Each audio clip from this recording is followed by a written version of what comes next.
Muy buenos días. Son las 9 en punto de la mañana de este viernes 4 de octubre del año 2024. Y en este momento, a las 9 en punto, usted está sintonizando en conexión por Éxito 107.1 FM, la emisora del sur de Miami, Territorio Éxitos. Usted también nos puede escuchar en su teléfono celular si descarga la aplicación Actualidad Media Group. Esa aplicación usted la puede descargar de manera gratuita. Y si usted entra en www.exito107.com, además de escucharnos, nos puede ver. Aquí nos saluda Emilia James o James desde el estado Yaracuy.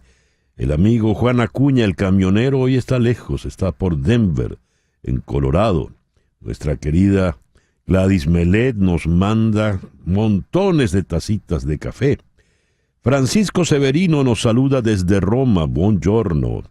María Morales saluda en el día de San Francisco de Asís. Edgar Bravo en Madrid. Chere Ramos Graterol, hola Chere. Orlando Vera nos saluda mientras maneja en la Turnpike, aquí en Florida. Carlos Acosta, feliz dice para todos desde Houston, que viva la salsa cabilla. Marisabel García nos saluda desde Canadá. Guillermo Lozada en Johns Creek, Georgia. Edward Monsalve, en Lima hay un día soleado, milagro. El otro amigo camionero Antonio Rodríguez, el Mike Malone, nos saluda desde Atlanta, en Georgia. Omaira Rondón nos saluda desde Valencia, en el estado Carabobo. Patricia Martínez en la fría Bogotá se toma un chocolatico caliente. Victoria Ambrosino en México, Gloria Herrera en Bogotá también. Doña María Alicia Sifontes, siempre tan consecuente. Abelino Freitas, Luis Chatén en Santiago de Chile, pero este no es el Luis Chatén que conocemos, este es otro Luis Chatén. José de Villa en Maracaibo con su abrazo estrangulante. Silvia Ascanio en Houston, Miriam Borges en El Latillo, Miver Quesada en Margarita, Niroski de Los Ángeles Ávila en Montevideo, José Agudelo en Cajaseca, Estado Zulia, Mimoni Ani, Amran con un sol espléndido que dura poco, dicen. Saeda Bon en Kissimmee, Douglas Isturiz en El Salvador, Lorena Granadillo en Morón, Dan Bento en Nueva York, Magali Hernández. Gracias a todos por reportar la sintonía de En Conexión.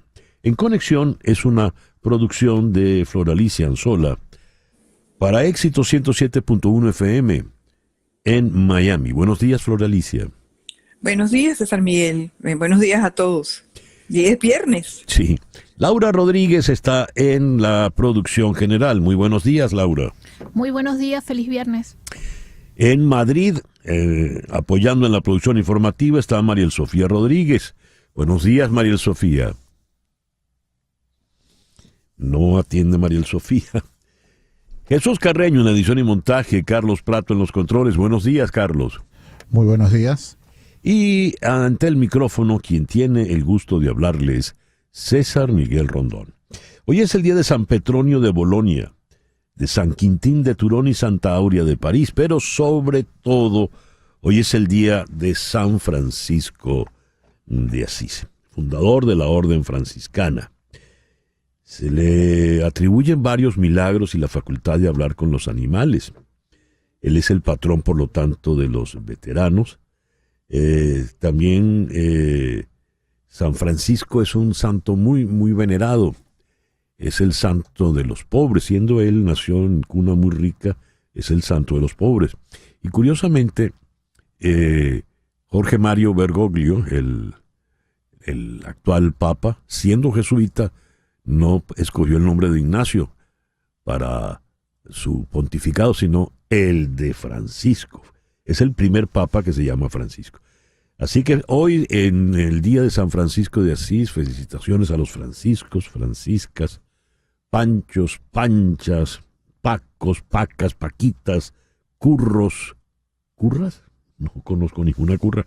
Curros sí, desde Curro Girón en adelante. Felicitaciones a todos.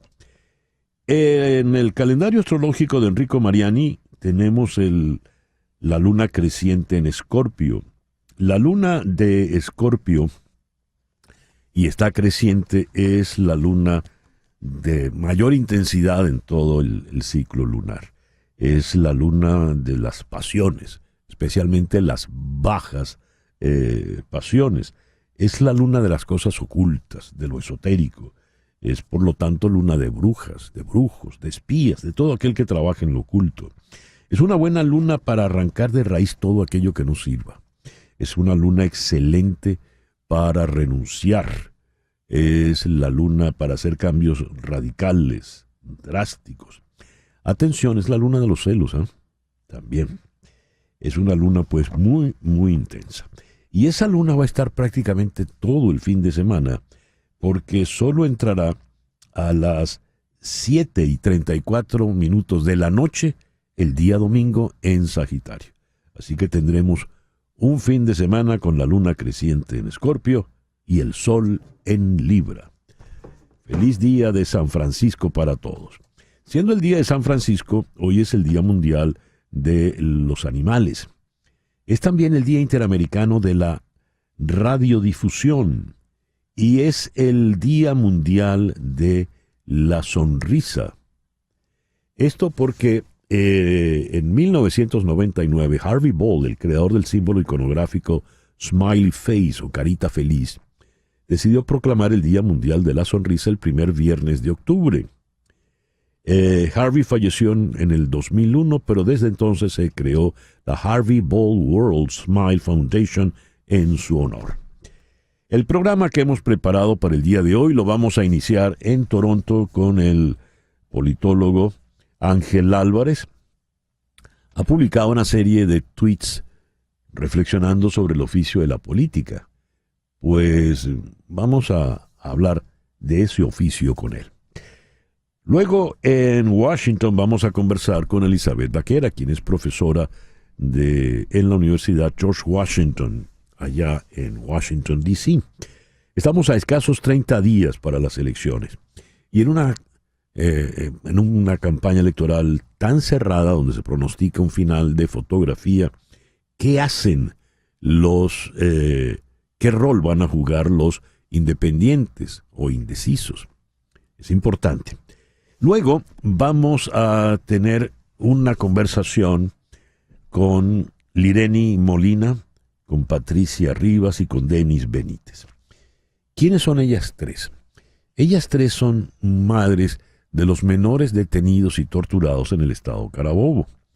Lireni Molina, por ejemplo, es la madre de Orlando Espinosa, que apenas acaba de cumplir 16 años.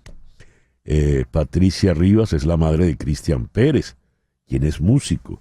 Le quemaron las tetillas. Denis Benítez es la madre de Luis David López Benítez, de 17 años. Vamos a tener de primera mano el testimonio de esta aberración que ha cometido el régimen torturando a los niños.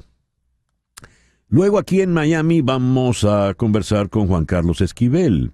Juan Carlos Esquivel es candidato al puesto número 3 en el Consejo de la ciudad de Doral.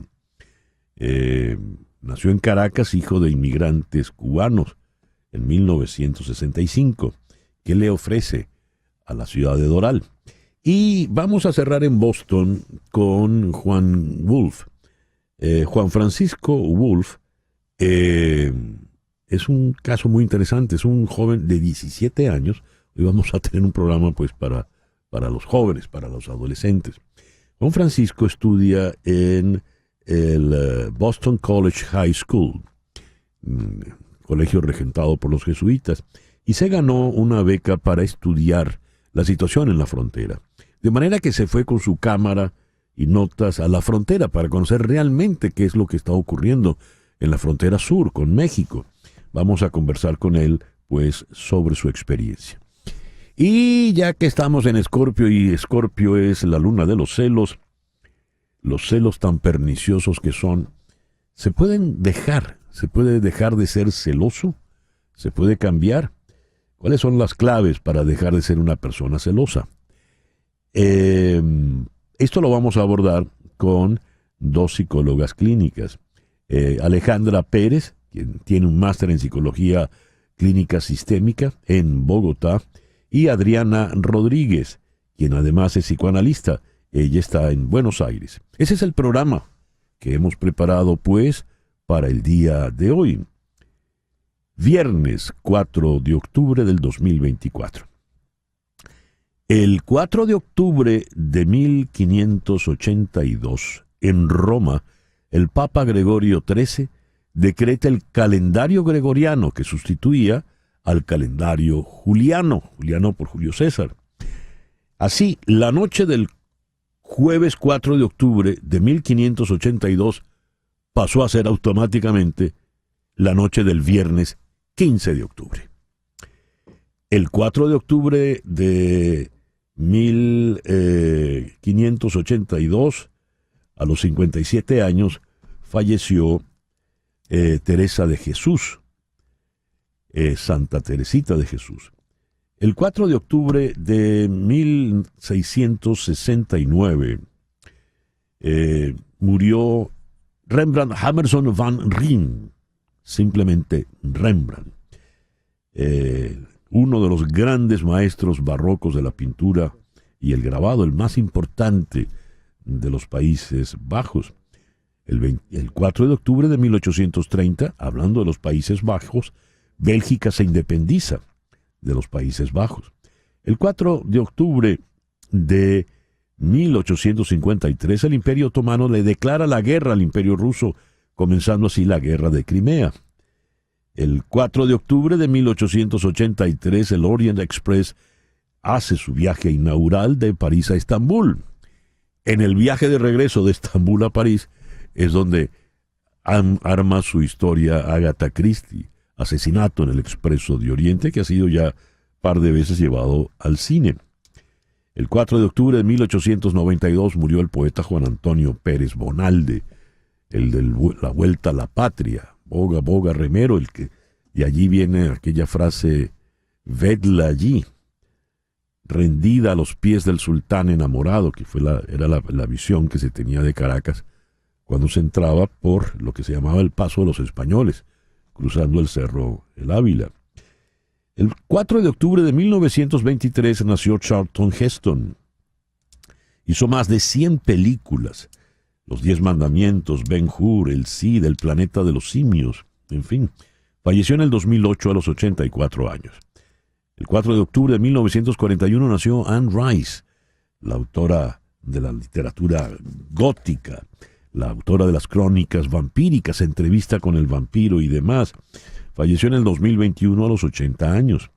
Hoy está cumpliendo 78 esa gran actriz que es Susan Sarandon, quien ganó el Oscar en 1996 por Dead Man Walking. Y hoy está cumpliendo 35 Dakota Johnson, la hija de Melanie Griffith y Don Johnson, la que protagonizó toda la saga de las sombras estas ¿de quién? De Grey. El 4 de octubre de 1990, Estados Unidos y la Unión Soviética llegan a un acuerdo sobre el desarme convencional en Europa. Y el 4 de octubre del 2006, Julian Assange lanza Wikileaks. El 4 de octubre de 1917 nació Violeta Parra. Una canción tan hermosa siempre me ha resultado, es tan contraproducente que una mujer que compuso y cantó gracias a la vida se haya suicidado. Eso ocurrió en 1967, cuando Violeta Parra tenía 49 años.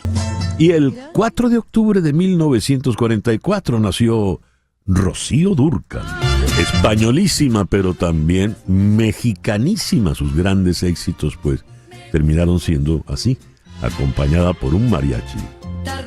Y el 4 de octubre de 1969 llega al primer lugar en la lista de álbums del Reino Unido, Abbey Road, el último disco de los Beatles y para muchos el mejor disco de los Beatles. El editorial con César Miguel Rondón. Leo lo siguiente. ¿Cuánta maldad puede haber en una persona y en un régimen para torturar a niños y jóvenes? No importa lo que hayan hecho, estos 7 muchachos son nuestros hijos, nuestra razón de lucha. Lo que les han hecho con el objetivo de aterrorizar a todos los jóvenes y a sus padres es la mayor razón que tenemos como sociedad para arreciar nuestra lucha. Mi corazón está con sus madres. Las abrazo con toda mi alma. Sanaremos sus heridas físicas y espirituales, porque los vamos a liberar a todos. Después, seguirán creciendo en un país que respetará su dignidad humana y su coraje admirable en estas horas. Esas son palabras de María Corina Machado en un mensaje publicado en la red X.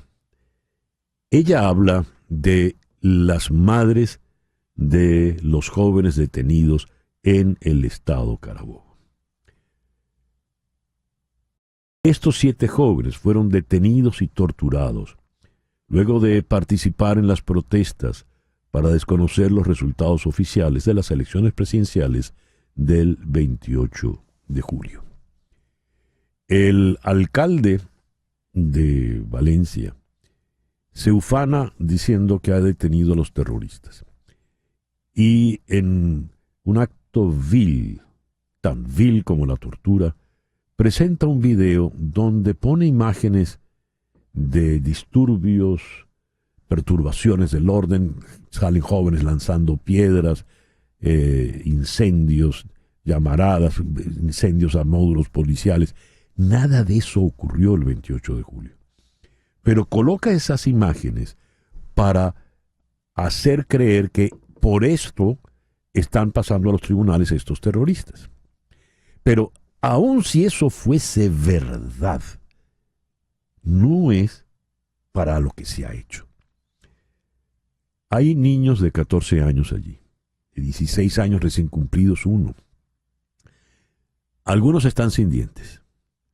A otros tienen las tetillas quemadas por la electricidad que les practicaron. En los videos que hemos visto, se les patea salvajemente mientras están en el suelo. Hay una aberración terrible en estas gentes que nos están gobernando. Ya la sed de venganza, porque ya se ha conocido urbi et orbi en todo el planeta que Edmundo González Urrutia ganó por paliza a Nicolás Maduro. La sed de venganza ante esa circunstancia pues está llevando a una actitud imperdonable y abiertamente condenable por parte del régimen dictatorial de Nicolás Maduro. Ustedes son nuestra causa, les dice María Corina Machado. Sanaremos sus heridas físicas y espirituales porque los vamos a liberar a todos. Así será. Y después crecerán en un país que respetará su dignidad humana y su coraje admirable. Es hora ya de volver a ser humanos y no aberrados. 9:20 de la mañana. Una pequeña pausa y al regreso las noticias más importantes de este viernes 4 de octubre y Dinaida Barrios nos dice esperando el cordonazo de San Francisco. Por ahí vendrá. Continuamos en breve con César Miguel Rondón en Conexión por Éxitos 107.1 FM.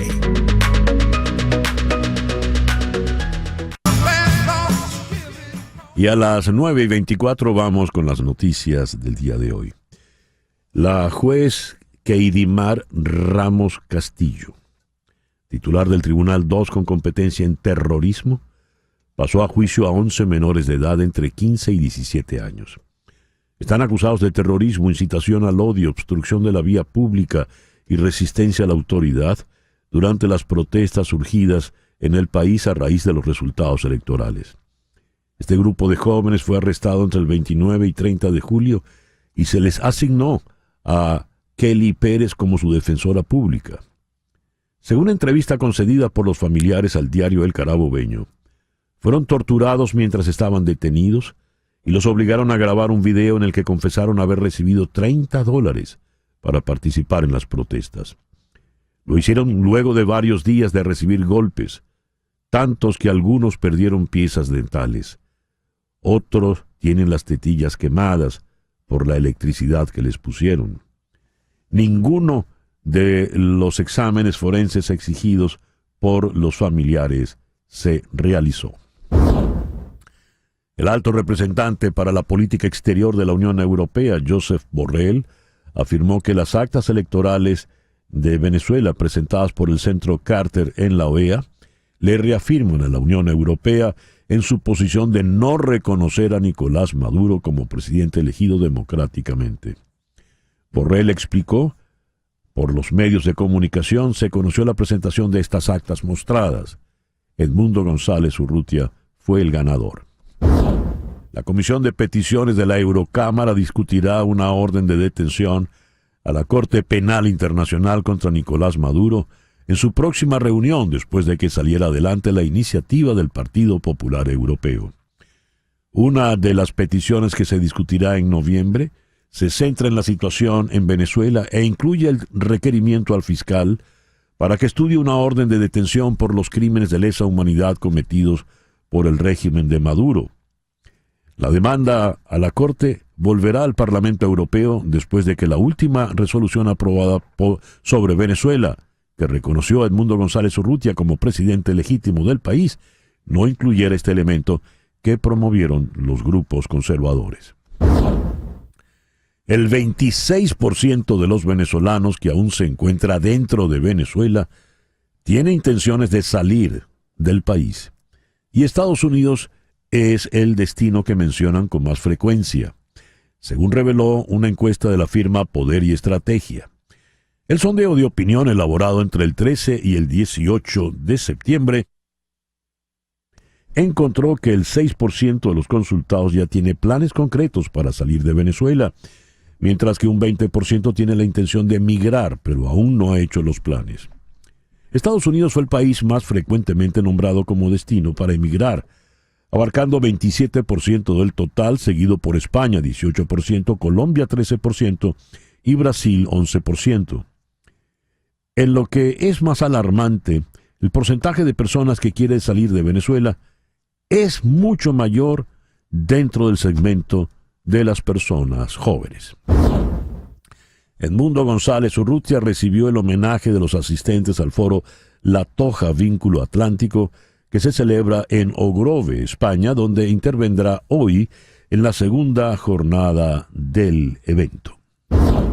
El Sindicato Internacional Longshoremen Association y la US Maritime Alliance, una asociación de empresas que operan puertos de la costa del este y del Golfo, llegaron a un acuerdo tentativo para poner fin a una huelga de 2 días.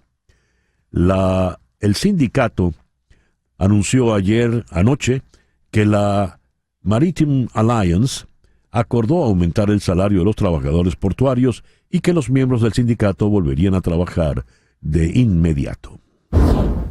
Ayer la señora Kamala Harris y la ex representante de Wyoming, Liz Cheney, republicana, viajaron a Ripon, en el centro de Wisconsin, donde las reuniones que se celebraron en 1854 ayudaron a formar el Partido Republicano. A solo 1 milla de una escuela de una sola aula donde se celebraron esas reuniones, la pareja arremetió contra el expresidente Donald Trump por su papel en provocar un motín en el Capitolio, y advirtieron sobre la amenaza que representa para la democracia si regresa al poder. Cheney dijo que en noviembre poner el patriotismo por delante del partidismo no debería ser simplemente una aspiración, es nuestro deber. Sus comentarios, pronunciados con un aire de sombría moderación, fueron tanto una acusación pública a Trump como un respaldo a Harris, calificando a la candidatura de Trump como una amenaza como ninguna otra que hayamos enfrentado antes. Hizo además un llamado a los conservadores a unirse a ella en una causa urgente para elegir a Harris y rechazar lo que llamó la crueldad depravada del expresidente. Y el expresidente Donald Trump arremetió contra Liz Cheney después de que ella comparara su propia trayectoria política con la de Trump. Dijo la señora Cheney: yo era republicana incluso antes de que Donald Trump comenzara a broncearse con aerosol. Trump calificó a Cheney de patética y con bajo coeficiente intelectual, culpándola a ella y a su padre, el ex vicepresidente Dick Cheney, por los fracasos de la política exterior y el despilfarro de dinero. En Truth Social, Trump escribió: ella, Liz Cheney, es una halcón de guerra de bajo coeficiente intelectual que como miembro del comité no electo del 6 de enero, de matones y piratas políticos, destruyó y eliminó ilegalmente todos los documentos, información y evidencia. Su padre Dick fue un líder de nuestra ridícula campaña en el Medio Oriente, donde se gastaron billones de dólares, millones de personas fueron asesinadas. ¿Y para qué? Para nada. Cita textual. Ayer la Casa Blanca ofreció información sobre el empleo en Estados Unidos. El informe mostró que el desempleo cayó al 4,2% y se crearon otros 142,000 puestos de trabajo el mes pasado. En el comunicado se lee el mensaje del presidente Biden. Gracias a nuestro trabajo para rescatar la economía, se han creado casi 16 millones de nuevos puestos de trabajo. Los salarios y los ingresos están aumentando más rápido que los precios. Las empresas están invirtiendo en Estados Unidos y millones de empresarios están abriendo pequeñas empresas. Actos de esperanza y confianza en nuestra economía. La vicepresidente Harris y yo estamos luchando para ampliar las oportunidades y hacer crecer la clase media. Seguiremos trabajando para apoyar a los trabajadores y las empresas estadounidenses y para reducir los costos de la vivienda y la atención médica para los estadounidenses que trabajan duro. Cita textual de el presidente Biden. Las secuelas del huracán Helene han puesto de relieve que Estados Unidos no está preparado para desastres de miles de millones de dólares. Mientras Carolina del Norte, Tennessee y la zona noroeste de Florida se recuperan de inundaciones catastróficas, deslizamientos de tierra, vientos y más, los daños causados por Helene costarán alrededor de 160,000 millones de dólares en limpieza y las pérdidas económicas directas podrían ascender a 35,000 millones de dólares. El petróleo subió mientras los mercados se preparaban para la posibilidad de que Israel pudiera atacar la industria energética de Irán, la última escalada potencial de un conflicto que comenzó hace casi un año cuando Hamás atacó a Israel. El crudo Brent de referencia mundial subió cerca de $77 después de que Joe Biden indicara que Israel estaba considerando un ataque a la infraestructura petrolera de Irán como respuesta al ataque con misiles de Irán contra Israel. En sí mismo, una respuesta al asesinato por parte de Israel de los líderes de Hezbollah y Hamás y de un general iraní. Cuando se le preguntó si apoyaría un nuevo ataque israelí, el presidente Biden respondió: lo estamos discutiendo. Mientras, Israel continuó atacando el Líbano, matando a 9 personas en un centro médico en el centro de Beirut, según dijeron las autoridades locales. Israel ha dicho que está apuntando a militantes de Hezbollah, mientras que los funcionarios libaneses dijeron que los ataques han matado a más de 1,300 personas y desplazado a más de 1 millón. Tel Aviv también ha advertido a los civiles en el sur del Líbano que evacúen mientras las fuerzas israelíes amplían una invasión terrestre en la región. Y a las 9:34 de la mañana vamos con nuestra primera entrevista del día de hoy. Vamos hasta Toronto, donde está el doctor Ángel Álvarez, doctor en Ciencias Políticas. Ángel, muy buenos días. Muchas gracias por atendernos. Buenos días, César Miguel. ¿Cómo está? Ángel, me ha llamado mucho la atención que han estado publicando una serie de tweets con reflexiones sobre el oficio de la política. Por ejemplo, te diriges básicamente a los que están decepcionados de la política, que supones y supongo yo ha de ser la mayoría. Por ejemplo, te leo textualmente: la mejor manera de no decepcionarse por la política y los políticos: abandona la fe y el amor por ellos, abraza tus intereses, únete a personas con valores similares a los tuyos en organizaciones sociales y políticas y lucha para que todos los políticos rindan cuentas. ¿Podrías ahondar un poco en este mensaje, por favor? Sí, cómo no. Solo unos 3 segundos para explicar por qué estoy escribiendo sobre esos temas. Eh, y yo tengo un viejo sueño de escribir un libro de política para la gente que odia la política, que es la enorme mayoría de la gente. Y es un poco una manera de rendir homenaje a Nicolás Maquiavelo, que es un hombre que ha sido universalmente, históricamente mal apreciado, porque mucha gente lo ve como el autor de una especie del libro de la maldad en la política, cuando en realidad lo que quiso fue mostrar cómo la política es y cómo los ciudadanos comunes debemos entender la política. En esa dirección yo quiero hacer un poco de esto cuando escribo esos textos en un plan a más largo plazo que ojalá pueda concluir. Pero la idea esencialmente es que hacerle entender al ciudadano común que la política está allí, que así la deteste, la odie, no le guste, no quiere involucrarse con ella, la política se debe involucrar en su vida. Y lo mejor es tomarla justamente como un hecho que está allí, que modifica su existencia de forma cotidiana. Ese texto en particular que leíste, pues justamente es un llamado a que la gente entienda que si no puedes vivir sin la política, únete a ella, pero únete de una manera responsable. Es decir, ¿qué es lo que puedes hacer en política? ¿Vivirte quejando de que los políticos actúan de una manera determinada que a ti no te gusta? Pues yo creo que eso es muy poco útil.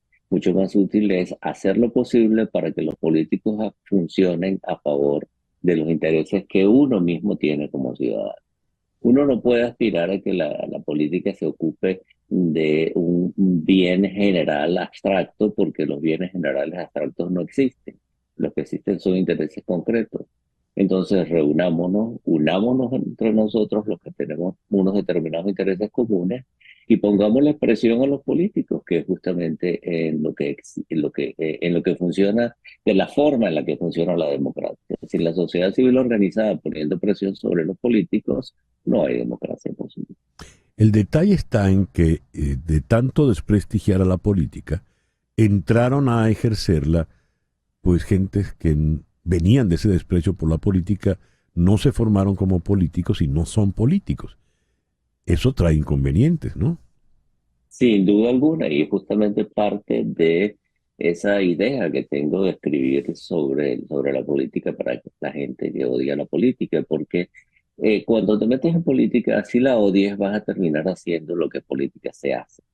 Porque la política, como la economía y en otras ciencias sociales, en general en otras ciencias, hay reglas objetivas que no tienen nada que ver con la voluntad del individuo, que tienen que ver con un conjunto de interacciones que se dan entre los múltiples actores que toman parte del juego y que llevan a que la política sea de una manera determinada, así sean cuales sean las intenciones Ujú. iniciales de quienes desde fuera quisieran que funcionara de una manera distinta. Entonces hay que ir a la política sin ingenuidad, ¿no? Es como lo que escribió el Dante a la puerta del infierno, ¿no? A Ab- partir de aquí abandona toda esperanza. Abandonar toda esperanza. Me llamó mucho la atención una entrevista que ha sido maravillosa que le dio Ibsen Martínez a José Pulido y la publica de manera póstuma un grupo llamado Lipo, donde Ibsen hace una suerte de arrepentimiento. Lamento mucho haber contribuido con por estas calles al descrédito de la política venezolana. Fue una campaña feroz que se hizo desde esa novela, desde todo el canal que dirigía Marcel Granier, pues y que trajo después sus consecuencias con la defenestración de Carlos Andrés Pérez y esos lodos que trajeron el barrial en el que estamos viviendo hoy. Me gustaría una reflexión al respecto de tu parte. Sí, y yo estoy en desacuerdo con Ibsen y tuve la fortuna de podérselo decir varias veces en los últimos meses, en los últimos años en particular, en los últimos meses que hablamos bastante sobre esos temas. Y yo creo que el texto de la novela, lo que Ibsen logró con esa novela, fue exactamente lo que yo creo que hay que hacer. Hay que mostrarle a los ciudadanos la política como está es. Hay que mostrársela porque es la única manera de que la política sea diferente, es la única manera de mantener a los políticos responsables. Entonces, yo creo que la novela no contribuyó a la defenestración de Pérez ni a la destrucción de la política democrática venezolana. Creo que la novela apuntaba más bien a la necesidad urgente de remediar la política, de hacer la política de otra manera y por otros medios. Yo no estaba de acuerdo en esa época, ni estoy de acuerdo hoy en día con las posiciones pro mercado y antipartidos que tuvo Marcel Granier en ese momento. Pero yo no creo que la novela por estas calles haya hecho algo que la ciudadanía ya no tuviese en mente, que era odiar a los políticos. Ahora no le correspondía a una telenovela hacer una propuesta política de cambio. Eso le correspondió a la COPRE, y la COPRE tenía la propuesta. Lo que no hicieron el cambio fueron los políticos, no la telenovela. ¿Y cómo hacemos ahora cuando los que están en el ejercicio político no son realmente políticos? O en todo caso no son tan probos, ni tan eficaces, ni honestos, ni solventes como pretendieron ser. Y no estoy hablando solo de Venezuela, estoy hablando de Venezuela, de Estados Unidos, de Europa, en fin. Sí, de allí el texto que leíste, yo creo que le corresponde a la ciudadanía, no hay otra manera. Es decir, la política es como demasiado seria para dejárselo a los políticos exclusivamente. La política tiene demasiadas consecuencias sobre nuestra vida cotidiana para que los académicos no opinemos sobre lo que ocurre en ella, para que no escribamos sobre ese tema, para que los ciudadanos no se organicen y presionen a los políticos de su preferencia y a los otros también, para que actúen ajustados al derecho, para que los medios, tanto tradicionales como los social media, no ejerzan presión constante sobre el comportamiento de los políticos. Es decir, no es una tarea que le corresponde solo a los políticos. Ciertamente la política es una profesión muy especializada y no se trata de sustituir a los políticos por especies de santos que caigan de los cielos, porque no existen, al menos en política no existen esos santos.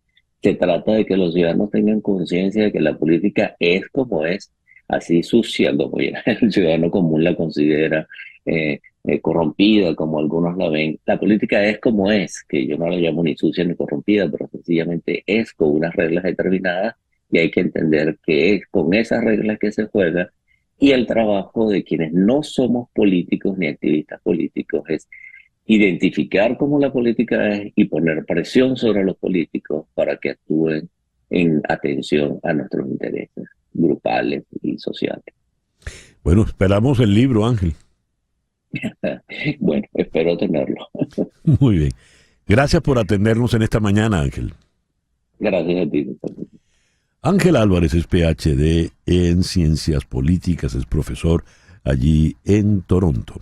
Una pequeña pausa y ya regresamos en Washington con la profesora Elizabeth Vaquera. A 30 días de las elecciones, ¿cuál será el rol de los independientes en Estados Unidos? Esto es En Conexión por Éxito 107.1 FM en Miami. 7.1 FM. Son las 9:46 de la mañana. Toma nota de este número. 305-468-0044. 305-468-0044. Ese es el teléfono de María Trina Burgos. María Trina Burgos es una abogada venezolana que tiene más de 25 años de experiencia trabajando temas migratorios en los Estados Unidos. Está licenciada como abogada para trabajar en los 50 estados de la Unión y en Puerto Rico. Si estás en Venezuela, puedes llamar al 0212-771-3040. Si estás en Caracas, no marques el prefijo, ¿no? Solo 771-3040. En la red X, @abogada Burgos, y en el Instagram, María Trina Burgos. María Trina Burgos, tu abogada de inmigración venezolana, para que tus sueños de inmigración se hagan realidad. 305-468-0044. 305-468-0044. Vamos a unas elecciones que, según las encuestas, a la fecha de hoy, prometen ser muy, muy cerradas. Se habla de un final de fotografía con todo lo peligroso, pernicioso que esto puede resultar. En un caso como este, el rol de los independientes es crucial. ¿Cómo van a votar esos independientes? ¿Qué sabemos cuando estamos apenas a 30 días de las elecciones? Vamos a Washington, allí está Elizabeth Vaquera.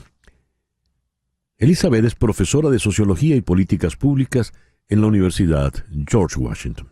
Elizabeth, muy buenos días. Muchísimas gracias por atendernos. Buenos días, gracias por la invitación.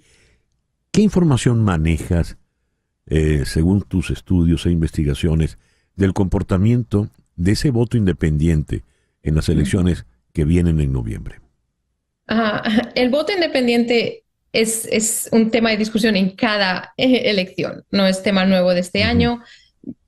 Es cierto, es que es más tema de conversación porque, como usted ha dicho, ¿no? De que estamos en un final fotográfico. Una cosa con la que me gustaría empezar es con la idea de quién es ese voto independiente que los dos candidatos están intentando ahora conseguir. Muchas veces se piensa que es si vas a convencer, si los candidatos van a convencer a que este voto independiente o este voto indeciso, ¿no?, vaya para ellos o no, cuando en realidad es más bien personas que no van a votar lo que están intentando convencer. Así que cuando hablamos del voto indeciso, es más bien no si los puedes convencer a un partido o a otros que vayan a votar. Estamos hablando de personas que ninguno de los dos candidatos les convencen con sus políticas. Y de hecho hay muy poca investigación demostrando que una política o la otra les vaya a convencer. Así que no se sabe exactamente cómo los van a convencer. Yo no estoy en política. Pero eso ¿qué implicaría? ¿Unos niveles de abstención muy altos, Elizabeth? Los niveles de abstención no van a ser altos, siempre están, depende del estado, depende de las elecciones, no es tanto abstención como la falta de voto, ¿no?, que va desde el 5% al 20% de las personas registradas, ¿no?, acaban votando. Entonces, no es que sean niveles más altos que otros años, simplemente se está intentando bajar, porque al ser el espacio tan pequeño, esos 1.000 votos en algunos sitios, 500 votos en algunos sitios son los que deciden que la elección vaya hacia un lado o hacia el otro. Así que los candidatos lo que están intentando es movilizar el voto de personas que están registradas o que se pueden registrar todavía y no han votado en elecciones anteriores. Ahora, habida cuenta de que en Estados Unidos no elige el voto popular directo, ¿verdad?, sino a través de los colegios electorales. Exacto. Esos independientes e indecisos, ¿de qué manera pueden realmente incidir? Bueno, así estamos hablando, ¿no? Como en poblaciones, podemos pensar en la población, por ejemplo, musulmana, ¿no? En Michigan, que sabemos que tienen un problema como el presidente que tenemos en este momento está tomando decisiones sobre lo que está ocurriendo en Gaza. Entonces, ahí está, si los dos candidatos ahora mismo pueden movilizar ese tipo de votantes que quizás no fueran a votar porque no están contentos con lo que ninguno de los dos candidatos están diciendo. Entonces es una población que es suficientemente grande como para hacer cambios en donde esos distritos, esos colegios electorales están situados. Y habida cuenta que lo que resta es muy poco tiempo, apenas 30 días, en estos 30 días que restan, ¿puede lograrse algún cambio sustantivo, algún cambio que realmente importe? Yo creo que sí, si no, no estaríamos viendo tanto énfasis en zonas rurales, en diferentes poblaciones. Por ejemplo, Pensilvania es una que se está viendo que las motivaciones de las distintas poblaciones pueden ser reflejadas en los discursos o en las políticas que están presentando los candidatos. Así que sí, realmente sí que hay espacio para eso, espacio para movilizar. Tanto hemos hablado antes con la gente joven, ¿no?, que se vean reflejados en que estas elecciones pueden ser relevantes y creen confianza en que los candidatos van a cambiar su futuro, que ahí es donde yo veo que hay una brecha en no movilizar el voto. Efectivamente, yo creo que sí, si no, no se estaría haciendo este tipo de campañas tan duras, tan fuertes, sobre todo en zonas rurales. ¿Y los jóvenes irán a votar? Y si lo hacen, ¿cómo votarían? No, como le he dicho antes, yo no tengo una bola mágica, no soy socióloga. Entonces depende, lo vimos con Obama, hemos visto de las últimas semanas con Harris, se ha visto un auge de la gente joven motivada de nuevo. Espero que sí, y en general, una vez empiezas a practicar el voto joven, eres más proclive, ¿no?, a seguir votando en futuras elecciones. Así que creo que eso es lo que están esperando los candidatos, movilizar diferentes votos jóvenes. Sabemos que Trump está movilizando el voto joven masculino sin estudios universitarios. Kamala Harris está intentando otro voto diferente con las mujeres, con la gente joven en las universidades. Son dos estrategias totalmente diferentes, pero sabemos que los dos candidatos se están enfocando en este tipo de voto. Elizabeth, muchas gracias por estos minutos en la mañana de hoy. Gracias. Tengan buen día. Gracias. Elizabeth Vaquera es profesora de Sociología y Políticas Públicas en la Universidad George Washington, allá en la ciudad de Washington, D.C. Hablamos en nuestro comentario editorial de la decisión contra niños, adolescentes que fueron detenidos por las protestas en el estado Carabobo luego del resultado electoral que anunció Elvis Amoroso en la noche del 28 de julio. Vamos a el estado Carabobo. Allí están Lineri Molina,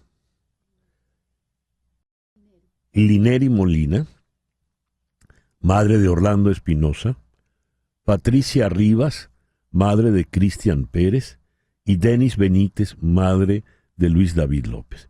Vamos a comenzar con Lineri, quien la mencioné primero. Buenos días, Lineri. Muchas gracias por estar con nosotros. Buenos días, doctor. ¿Cómo le va? Lineri, cuéntenos de su hijo Orlando.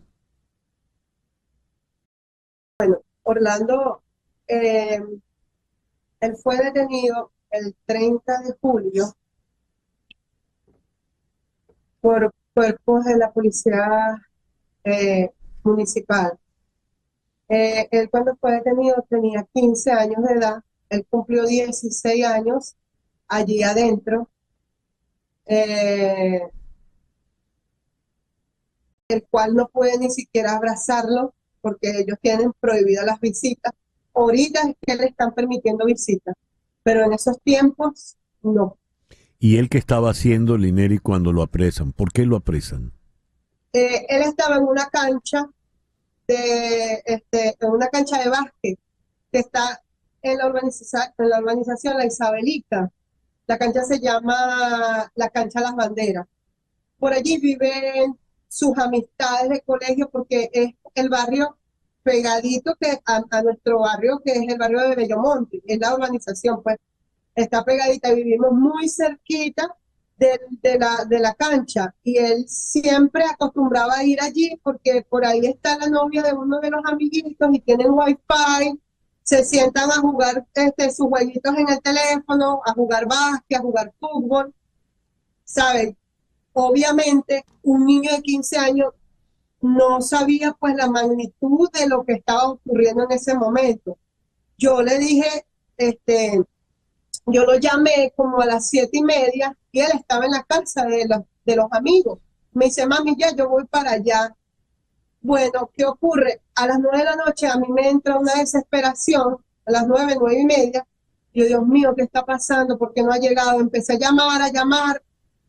A uno de los amigos no me contestaba. Llamé a la casa de la novia y me dijo, no, ya él se fue. Y mi instinto de madre me dijo, aquí pasó algo. Empecé a caminar por todas partes y no lo conseguí, hasta que me llegó un video donde una vecina de La Isabelita me dice, te voy a mandar un video, yo quiero saber, para que tú reconozcas si ese es Orlando, que apresaron unos niños aquí en La Isabelita, y yo quiero saber que tú me digas si es Orlando. Desde el momento que a mí me llega ese video a mis manos, desde ese momento hasta el día de hoy yo no he tenido vida, porque inmediatamente que yo vi el video supe que era mi hijo, lo tenían en el suelo dándole patadas, después lo agarran y lo empujan. Claro, él se manotea pues porque él es un niño, estaba asustado, y un policía le dice al otro, mátalo, mata al de gorra, mátalo. El niño dice, yo soy menor. Cuando él habla, cuando él dice yo soy menor, yo le escucho la voz Y yo le dije a la persona que me envió el video que no quiere decir el nombre, porque ella fue la que grabó. Ella me dice, ese es Orlando, ¿verdad? Esa es la voz de Orlando. Yo le digo, sí, ese es Orlando. Ya. Y yo llegué a las instalaciones del CIP buscándolo en la Michelena y me dijeron, no, aquí no está. Y me tuvieron 3 horas sentada en la Plaza Bolívar esperando que me lo ubicaran. Y usted sabe lo más cruel, es que lo tenían ahí torturándolo, pegándolo para que hiciera un video donde decía que María Corina o la gente de ellos le habían pagado $30. Y mi hijo no lo hizo, mi hijo aguantó tantos golpes que mi hijo duró 15 días con fiebre y dolores de cabeza. Mi hijo los primeros días que me vio me decía, mamá, tráeme pastillas, me duele la cabeza. Y después yo iba, ¿verdad? Y yo le decía, ¿cómo te sientes? ¿Todavía tienes dolor de cabeza? ¿Tienes fiebre? No, mami, no, pero era que le decían, no le puedes decir nada a tu mamá, no le puedes decir, está donde él está, que está más resguardado. Él me cuenta y me dice, claro, mamá, yo estuve como 15 días con dolor de cabeza que no te podía decir. Y a tu lado está Patricia Rivas, Lireni. Hola, Patricia. Buenos días. Patricia, tu hijo es músico, Cristian Pérez. Sí, mi músico. Ahora, ¿qué es lo que ocurrió? ¿Le quemaron las tetillas? En el momento de la detención, no fue en el sitio donde dicen que lo detuvieron, que nosotros vivimos en Prevo, y en Prevo fue la detención de él. Cabe destacar que en Prevo no hubo ninguna manifestación, ningún disturbio.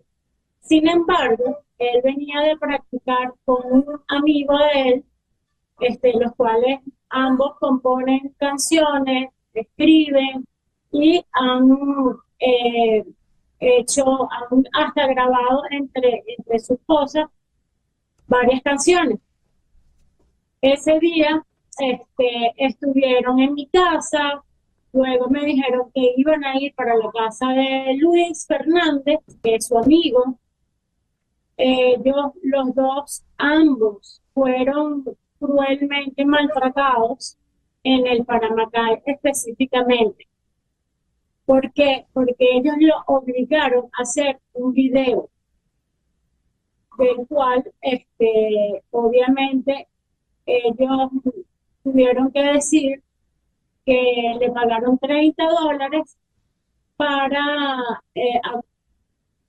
le pagaron $30 por una, según Charlie, 400, y una señora de apellido Colmenares, que ellos recibieron ese dinero para atacar y para matar.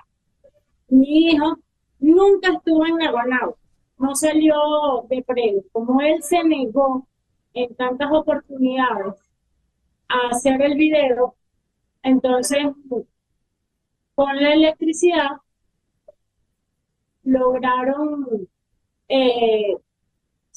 quemarle sus tetillas.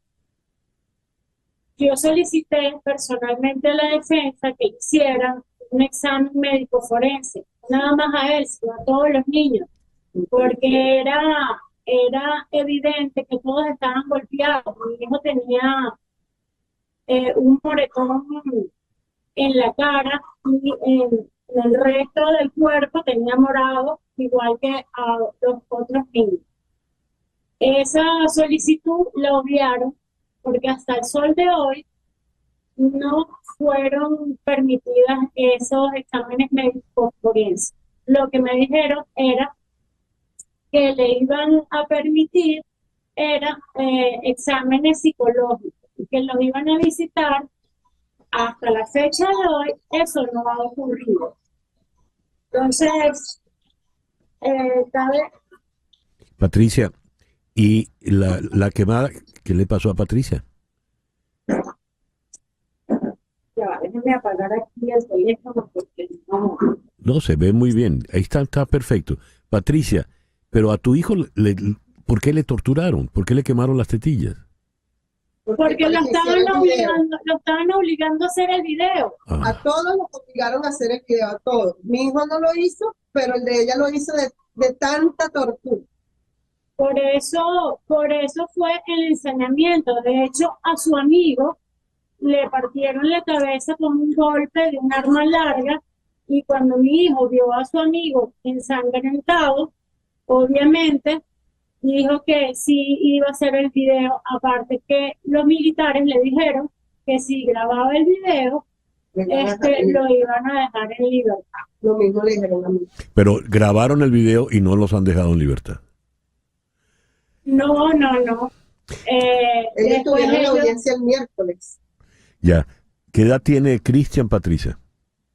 Cristian cumplió 17 años el mes pasado, estando privado de libertad.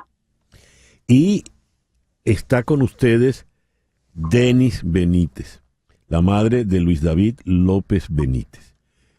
Denis, ¿qué ocurrió con tu hijo Luis David? Bueno, mi hijo salió el día 29, ¿verdad?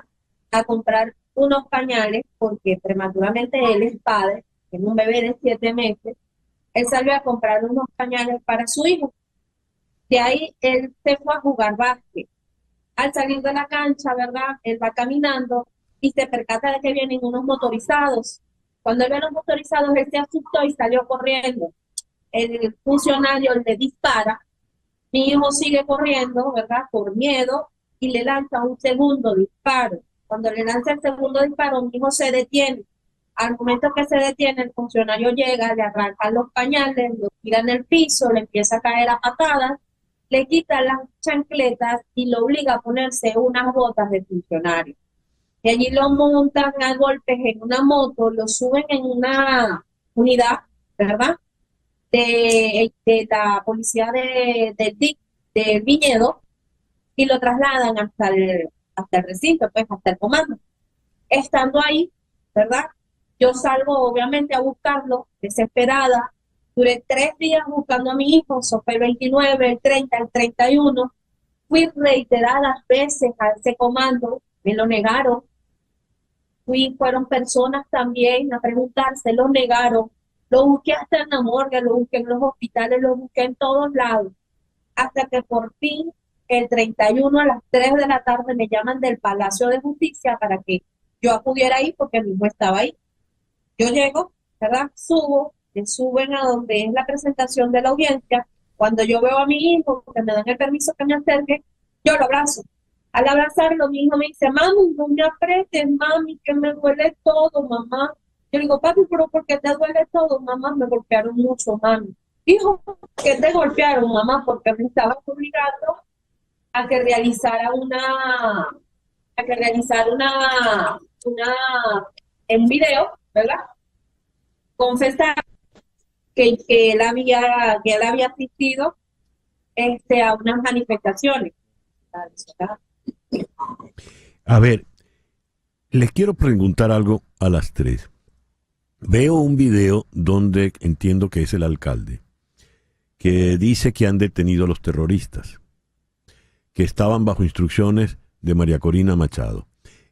Ese video se va ilustrando con muchachos que tiran piedras, que queman módulos policiales, pero por lo que ustedes están contando, ninguno de sus 3 hijos estuvo involucrado en eso.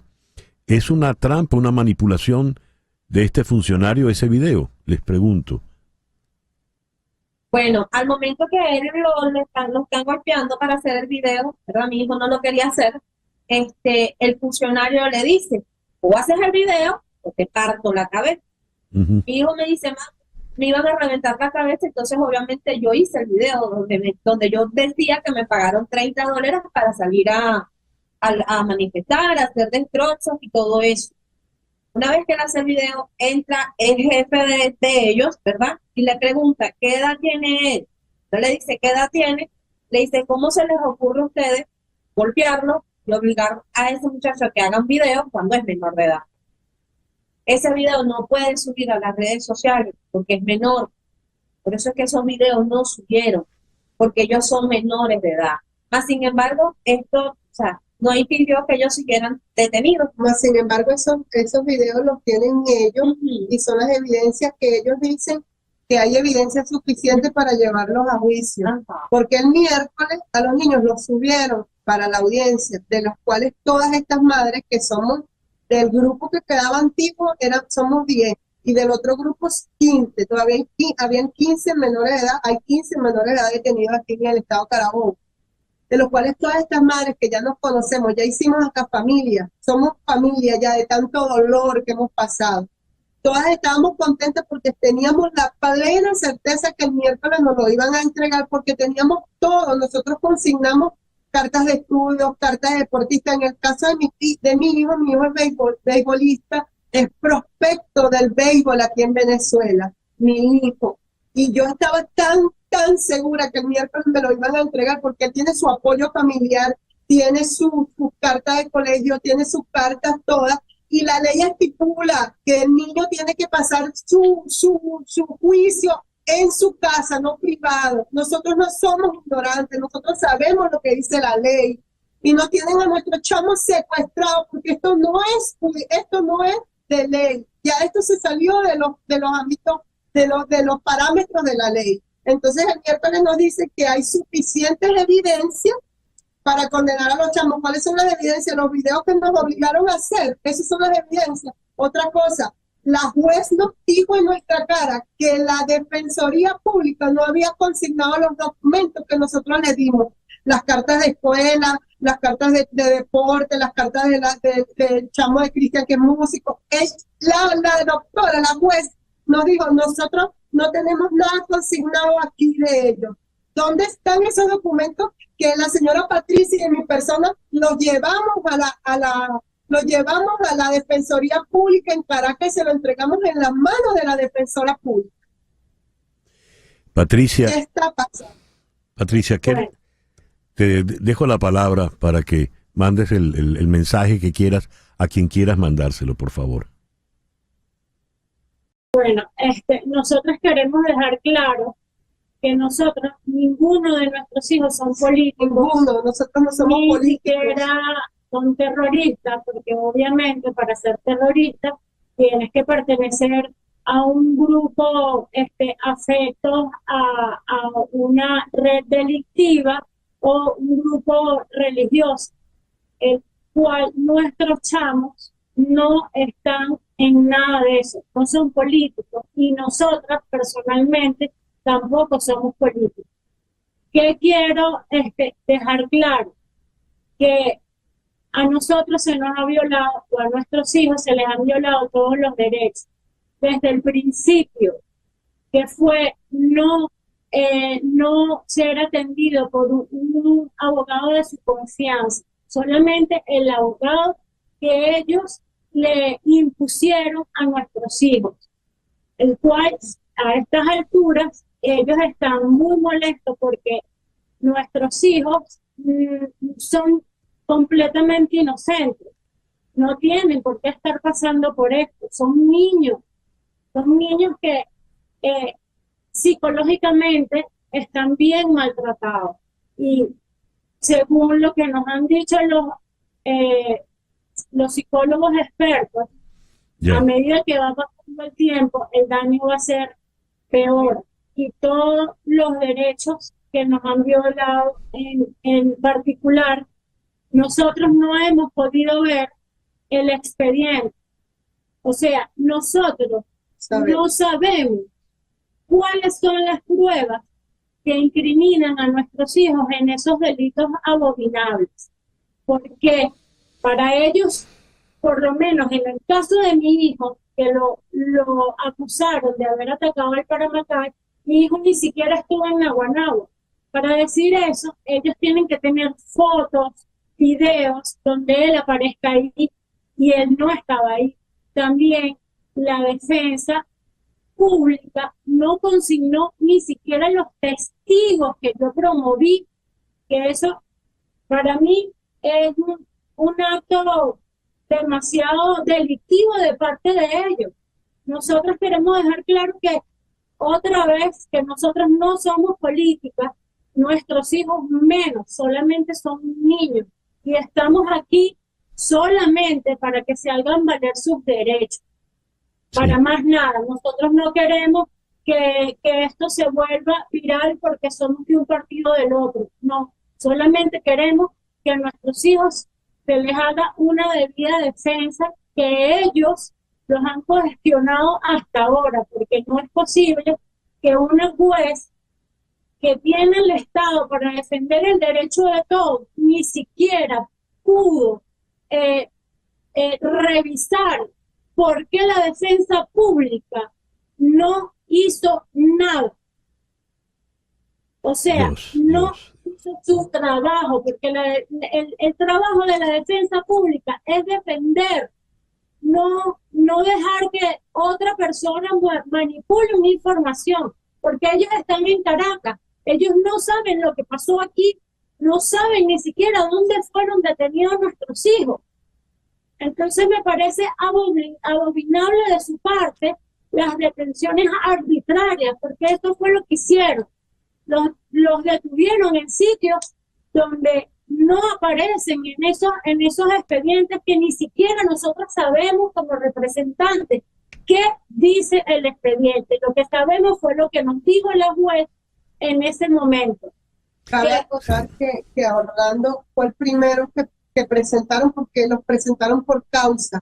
Mi compañera Patricia, son 4 niños en una causa, y mi compañera aquí presente, su hijo, son 2 en una causa, pero mi hijo estaba solo en su causa, porque a él le estaba una causa con 4 adultos, de los cuales mi hijo dice, mamá, no los conozco, me metieron con esos hombres ahí, y yo no conozco esos hombres. Cuando lo presentan, la juez le dice, Orlando, titular de la cédula tal, y no era la cédula de mi hijo. Y él dice, no, doctora, ese no es mi número de cédula. Está tan violado el proceso que las actas judiciales, las actas policiales están mal redactadas. Ni siquiera un número de cédula correcto tienen en esas actas policiales. Dios. Esos niños tuvieron que haber sido presentados a las 24 horas y fueron presentados 3 días después, porque en mi caso fue presentado 2 días después y en el caso de ellas 3 días después. Tenían que haber sido llevados a su audiencia preliminar a los 10 días y la audiencia se le hicieron 63 días de tragedia que tenemos. Sí. 63 días. Es muy, muy doloroso, terrible lo que nos han contado. Yo estoy sin palabras, yo estoy impactado. Todos somos padres, madres, y nos ponemos en la piel de ustedes. Cuenten con nosotros para lo que necesiten, lo que tengan que denunciar, lo que quieran. Muy crueles, porque esa audiencia, los niños lloraban y clamaban, pedían que le dieran una oportunidad, y ellos lo que hacían era rápido al otro, vente, sálganse, ya la audiencia se acabó, el otro, y esos niños se habían destrozado. Mi hijo prácticamente se le dijo a la juez y le dijo que le diera una oportunidad, que quería seguir con su vida. Nosotras estamos destrozadas. Ay, lo lamento mucho, de verdad no sé qué decirles. Dios está con ustedes, Dios las bendiga. Lineri Molina es la madre de Orlando. Dime, Denis. En el caso de mi hijo y el otro niño, ellos fueron arbitrariamente trasladados a otro estado. Mi hijo no se encuentra en el estado de Carabobo. Mi hijo está fuera de aquí. Mi hijo lo trasladaron arbitrariamente a otro estado. Y cuando lo trasladaron, la defensora pública estaba pidiendo la información de dónde fue enviado, y el jefe del comando donde él estaba le decía que él no sabía. Entonces mi hijo nuevamente duró desaparecido 1 día y medio. Dios. Hasta que por fin el día siguiente fue que lo volvimos a conseguir. Dios mío. Denis Benítez es la madre de Luis David López Benítez. Patricia Rivas, la madre de Cristian Pérez. Y Lireni es la madre de Orlando Espinosa. Muchísimas gracias a las 3 por darnos su valiente testimonio, y desde aquí, desde la distancia, pues un abrazo y mucha solidaridad. Gracias de verdad, muchas gracias. Gracias a usted. El reloj indica 10:18 de la mañana. Una pequeña pausa y ya regresamos. En días atrás estuvimos conversando con Irina Vilariño, quien aspira al puesto número 3 del Consejo de Doral. Hoy vamos a conversar con otro aspirante a ese puesto. Se trata de Juan Carlos Esquivel. Juan Carlos nació en Caracas, hijo de inmigrantes cubanos, el 29 de diciembre de 1965, y desde los 12 años ha vivido aquí en Miami. Tiene toda una experiencia empresarial importante acá en el Doral. Juan Carlos, muy buenos días. Muchísimas gracias por atendernos en la mañana de hoy. Muy buenos días, César Miguel. Para mí es una honra que me tengas en tu programa, fiel seguidor tuyo hace muchos años. Muchas gracias. Muchas gracias. Eres, yo no sé cuál será el gentilicio de los que viven en Doral, dolareños o doraleños. Doralinos. Doralinos. Muy bien. Doralinos. ¿Por qué aspiras a este puesto en el Consejo de Doral? Bueno, llevo muchos años sirviendo a la comunidad, no solamente aquí en el Doral, sino a muchas comunidades dentro de Miami-Dade. Y honestamente creo que es una certificación ya ser oficialmente un servidor público. La gente en el Doral estamos viviendo tiempos muy difíciles. Yo tengo a mis nietos, soy abuelo a pesar de mi corta edad, que viven aquí en el Doral, y he venido viendo cómo la trayectoria política en 21 años que tiene la ciudad, hemos tenido cualquier cantidad de cambios. Y parece que las cosas no cambian, aunque están cambiando, pero es de un bando a otro bando. Y esas cosas no pueden continuar. En el último consejo de la ciudad hubo una reunión especial porque se iba a evaluar al gerente número 10 que hemos tenido en 21 años. De la ciudad. Tú sabes que el gerente es el que se encarga de manejar operativamente toda la ciudad. El consejo de la ciudad lo que hace es legislar. Y al legislar ponemos las ordenanzas, las leyes, y ejecuta es el gerente. Entonces, si el gerente no se lleva bien con grupos del consejo, se ponen de acuerdo y lo tratan de sacar. En este caso, él renunció porque no estaba de acuerdo ser, como él dijo en la reunión, un puppet, una marioneta, un títere de la administración actual, en algunos concejales que lo estaban forzando. Anyway, he presenciado esto varias veces. Llevamos 4 gerentes este año, 4, entre subgerentes, interinos, deputy gerentes y esa cosa. Lo que hacen es retrasar el crecimiento de nuestra bella ciudad. Doral es una ciudad que ha crecido en los últimos años desproporcionadamente, un estilo Caracas, vamos a hablarlo si vamos a comparar, más oficinas, más edificios de viviendas. Estamos creciendo a nivel vertical y obviamente las calles siguen iguales. Hay varios proyectos que se están desarrollando y que ya pasaron la primera lectura, como decimos, y eso va a traer mucho tráfico en el Doral. Entonces, pasan las administraciones y nadie resuelve el problema del tráfico. Más tráfico para el Doral. Más tráfico para el Doral. Date cuenta que nosotros somos 83.000 habitantes, pero transitan a diario 110.000 habitantes. Entonces, porque somos un centro de trabajo. Yo me dedico al transporte y logística y ese es el negocio más principal que existe en el Doral, por la proximidad del aeropuerto, por la proximidad de los puertos, que gracias a Dios se acabó la huelga a propósito. Sí. La huelga por sí, señor. Ahora, dígame. Te pregunto, Juan Carlos, si hay 3 aspirantes a ese puesto, de los 3 solo puede sentarse allí uno. ¿Por qué? Dile a nuestros oyentes, ¿por qué los que están en Doral, los doralinos, han de votar por ti? Bueno, no es la primera vez que me postulo. Esta es esta es otra aspiración. Obviamente, ¿por qué votar por mí? Porque estoy comprobado ser un servidor público. ¿Okay? No soy un político, soy un administrador. Sé manejar presupuestos de cualquier cantidad de tamaño. Y Obviamente tengo reconocimiento, nosotros montamos una radio comunitaria en El Doral y hemos servido a esta comunidad por mucho tiempo. Somos una organización sin fines de lucro. Yo creo que hay que llegar con una vocación de servicio, no para enriquecerse o buscar poder. Y eso es básicamente lo que ha pasado durante mucho tiempo en El Doral. Una banda o la otra, ¿ok? Está polarizada, no está polarizada, está politizada la ciudad de Doral.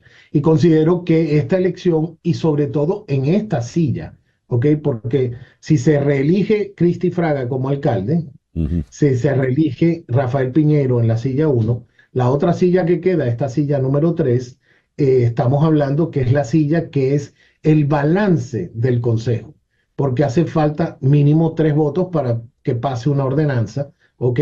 Si el consejo no se pone todo de acuerdo. Entonces, por un lado, la administración anterior está apoyando a la señora Vilariño, y por el otro lado, la administración de Fraga está apoyando a la señora Reynoso.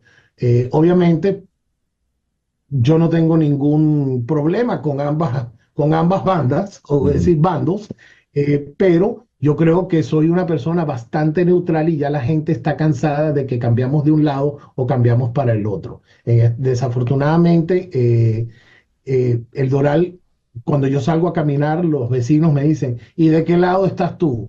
Yo le digo, de ninguno, de tu lado. Yo estoy aquí por ti y por eso me vuelvo a postular. ¿No viste? Y bueno, y me dicen, bueno, entonces cuenta con mi voto porque estamos cansados de este vaivén y de esto que está pasando dentro de la ciudad del Doral. Bien, bueno, ojalá tu mensaje haya llegado, porque tal como lo has presentado, te presentas como el independiente en la contienda, ¿no?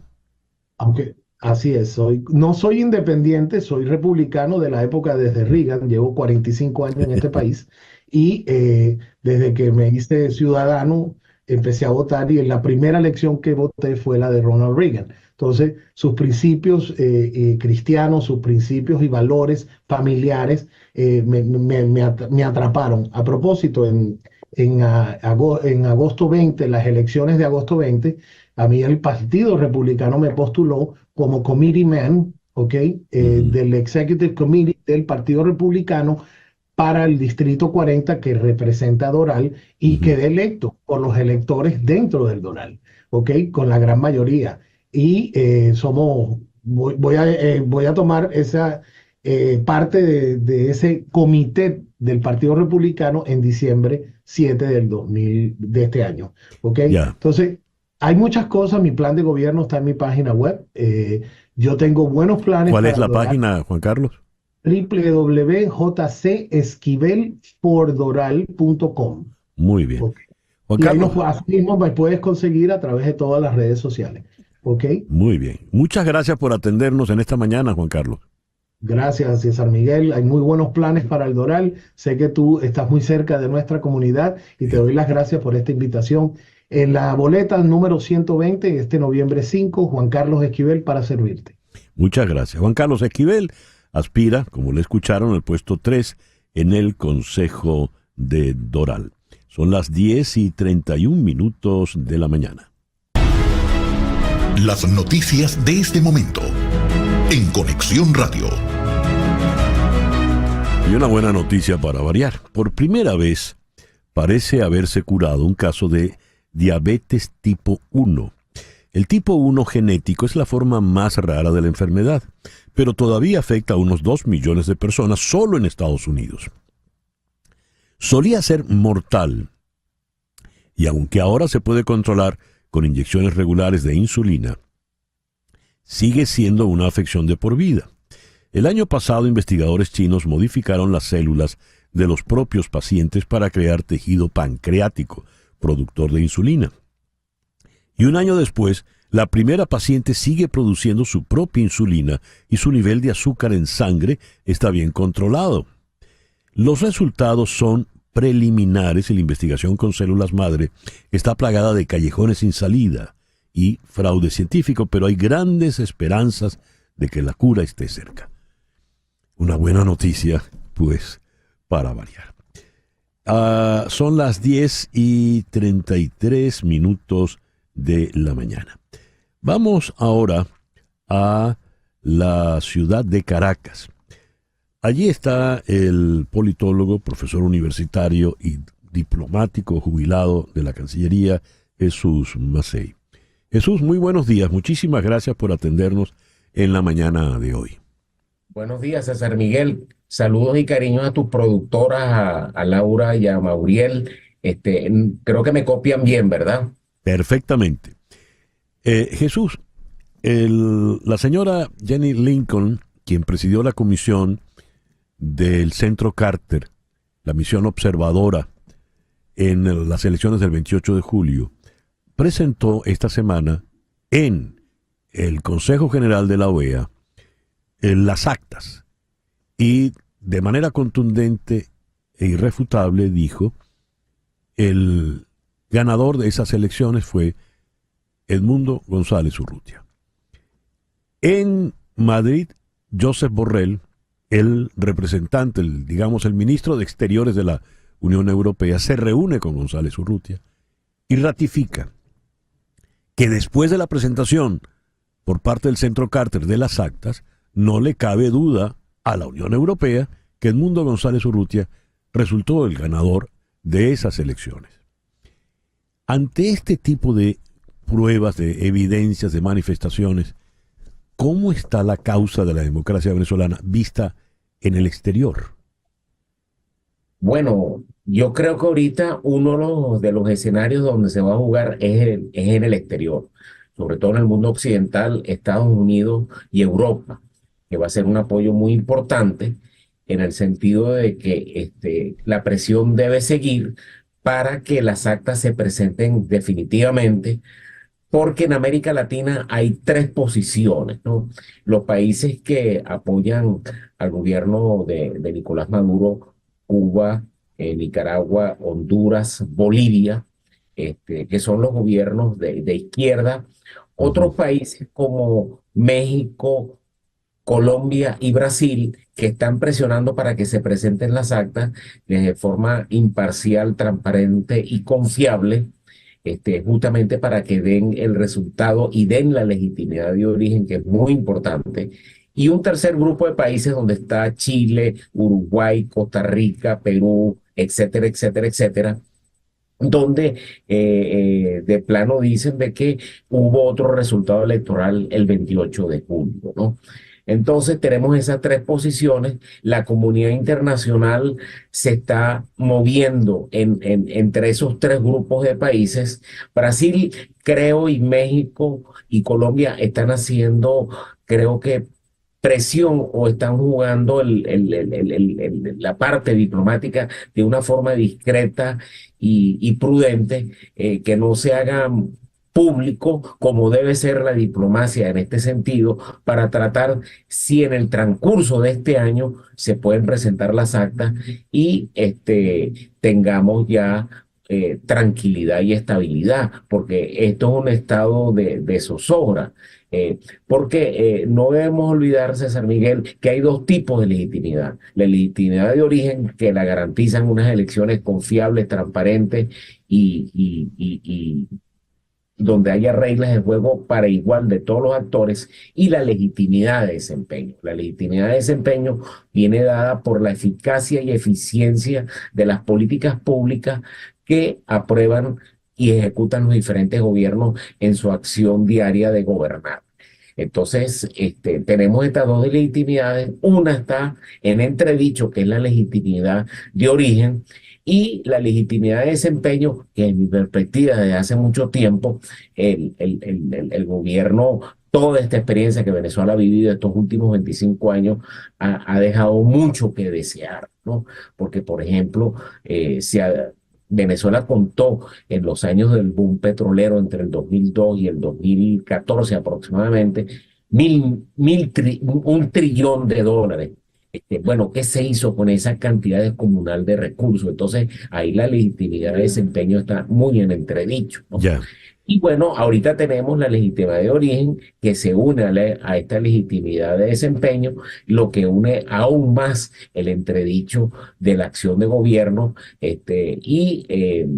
Bueno, estamos en este juego donde los actores políticos internacionales están jugando en un escenario internacional muy complicado, que tú bien manejas muy bien el escenario de la guerra de Rusia contra Ucrania y el conflicto tan complejo del Medio Oriente, que la semana que viene se van a cumplir un año del ataque terrorista a Hamas contra Israel, ¿no? Entonces, todo este panorama complica mucho más el escenario político venezolano.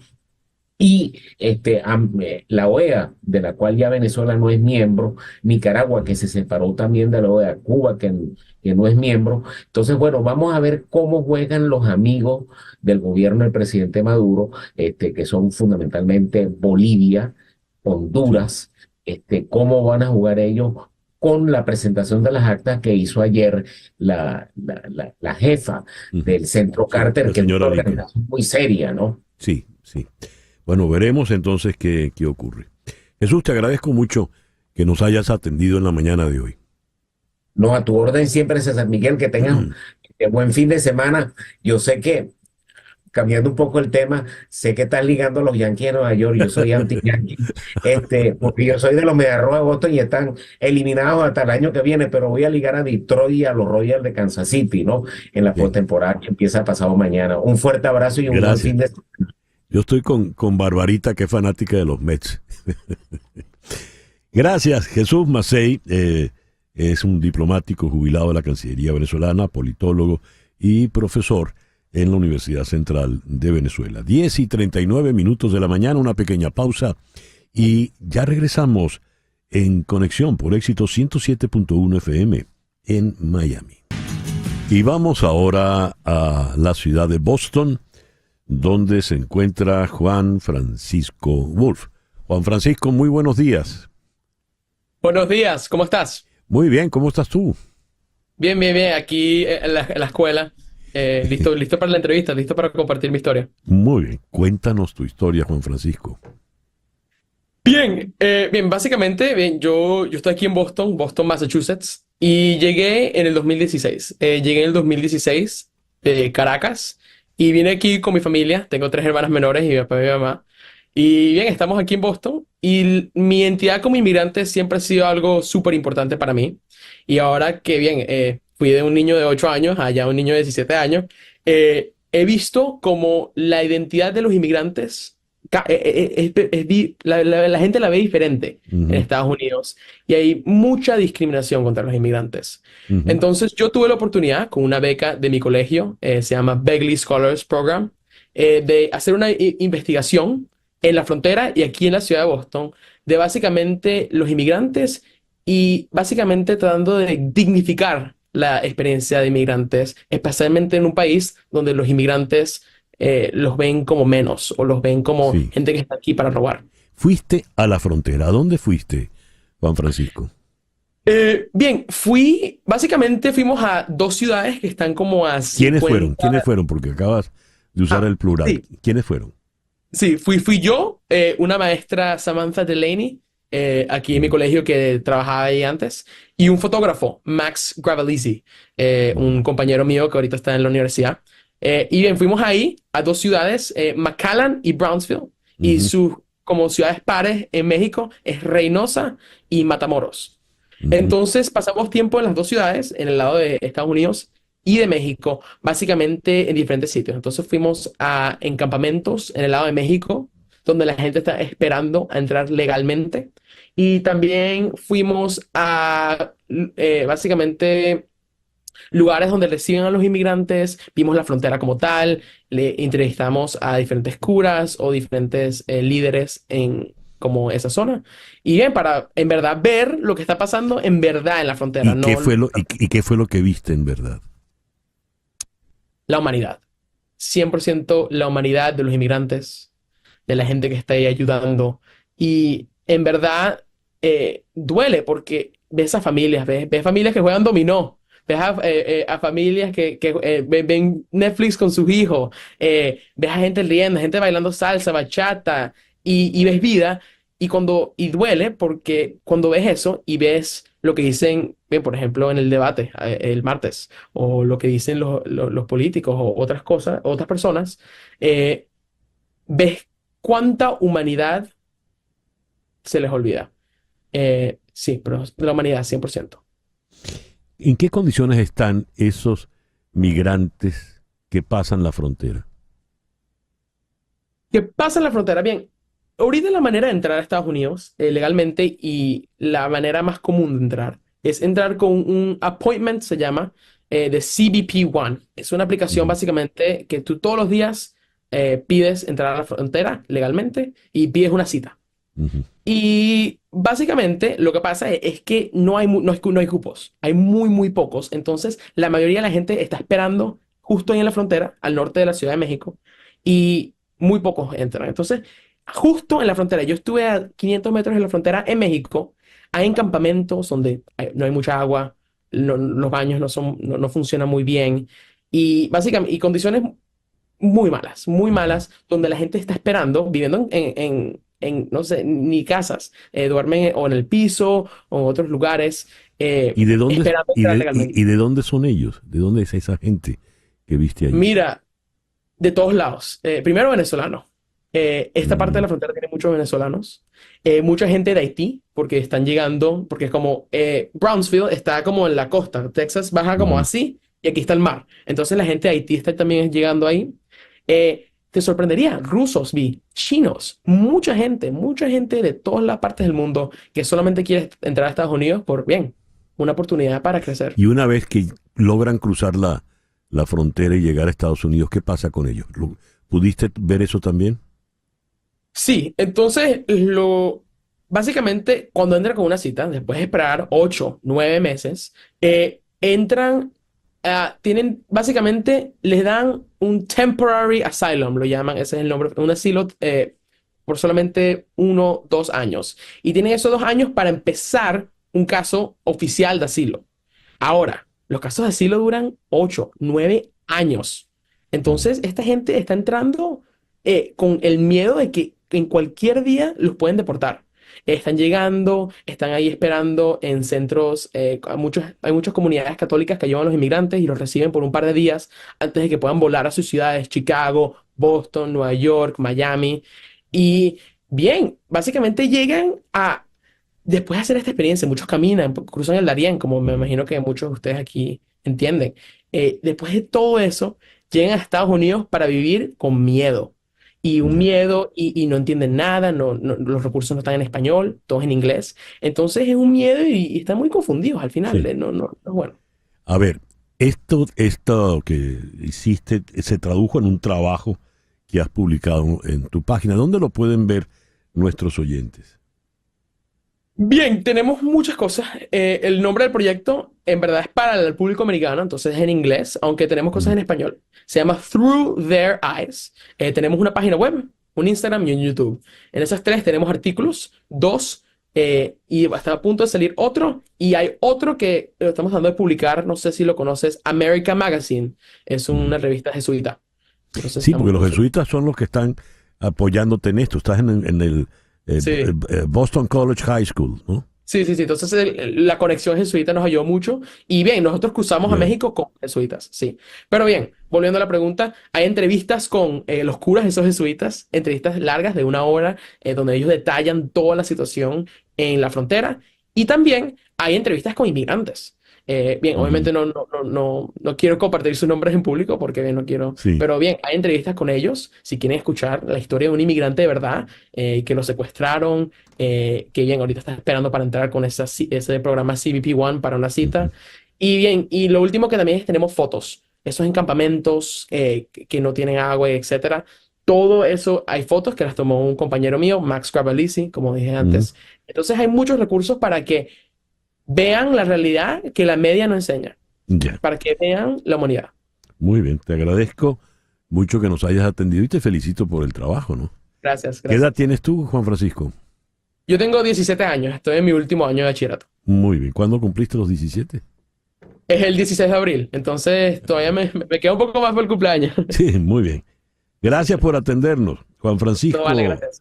Wolf, ya lo escucharon, es un joven venezolano de 17 años, nos habló desde Boston.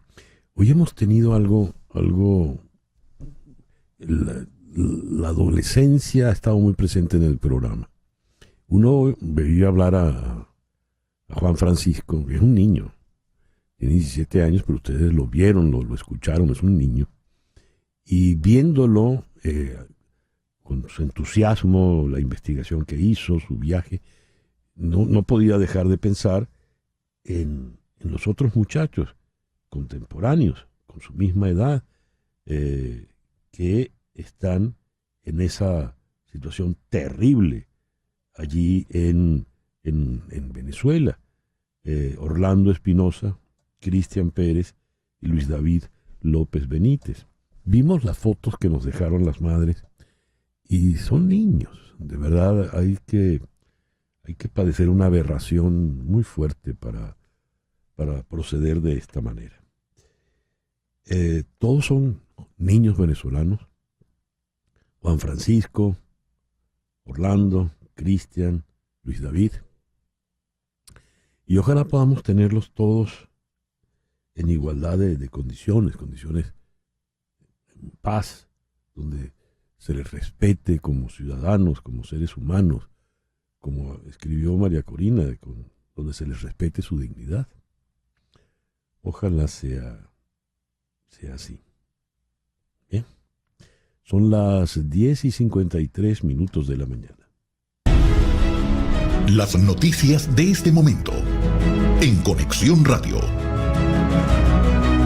Tengo una curiosa noticia para cerrar. Un cuadro encontrado en un sótano de Italia parece ser un Picasso. La imagen surrealista de los años 30, de dos caras distorsionadas, estuvo colgada en un marco barato en una pared de Pompeya durante décadas, sin que su propietario tuviera idea de quién era Picasso. Su esposa había querido tirar la imagen horrible, pero su hijo comenzó a hacer preguntas después de estudiar una enciclopedia de historia del arte. Esto según un reporte de The Guardian en Londres. Entonces pidió a unos expertos que la examinaran. Y no hay duda de que la firma es suya, dijo uno de ellos, añadiendo que no había nada que sugiriera que fuera falsa. El propietario había sido un comerciante de chatarra, dijo su hijo, y había encontrado la pintura en 1962. Se estima que esa pintura horrible, según la madre del muchacho, puede valer cerca de $7 millones. ¿Qué tal? Esta noche a las 9 en TVV Network, una nueva emisión de Sin Filtro con Luis Olavarrieta. Luis va a estar conversando con Chantal Bardot. 9 de la noche. Y recuerda, antes a las 8, en vivo, La Última con Carla Angola por TVV Network.